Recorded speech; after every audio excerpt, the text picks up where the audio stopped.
Alright, we've got a little bit more stripped down. I got the battery removed, all the reservoirs, the front bumper and grill, headlights, all of that stuff. Started removing the front corner panels. This one's still attached, but those will come off.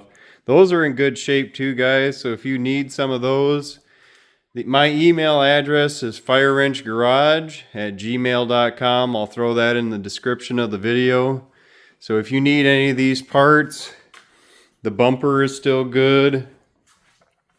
I got the headlights, the air box, the hood, the grill, headlight support, the battery box and hold down, windshield wiper reservoir, coolant overflow.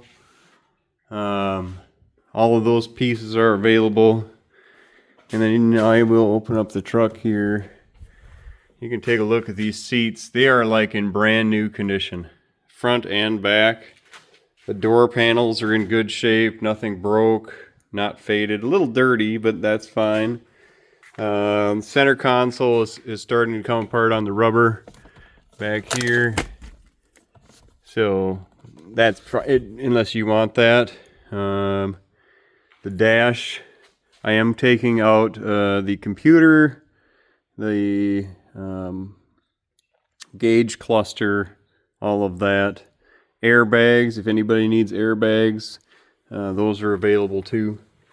So I'm going to keep going here, and I'll update you when I have a little bit more done.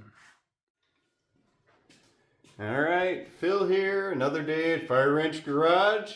Today we're going to start working back on the F150 and see if we can't get the motor pulled out. I'm going to, since this thing is so rusted out, I'm actually going to use the Sawzall and cut this entire front part out. This truck is junk, it's never going back out on the road. I still need to drain the coolant, drain the oil,